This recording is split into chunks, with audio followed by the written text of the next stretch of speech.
Hi, I'm Liz O'Sullivan Winslow. I'm a general dentist and I've been down in the medical center for the past 28 years. A question that a lot of people ask me is about snoring.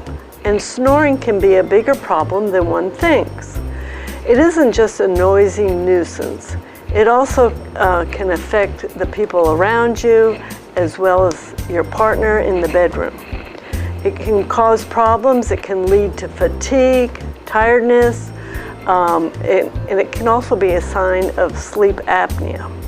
In a normal person, the muscles that control the tongue and soft palate when sleeping keep the airway open.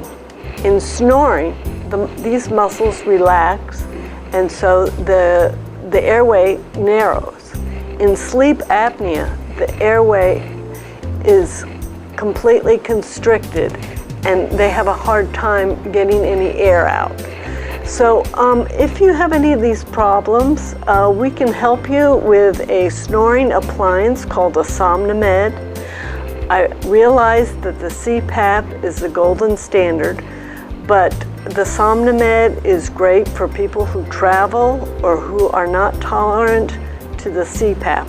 So if you'd like some more information, please call us at 713-795-5905 or contact us at www.drodds.net.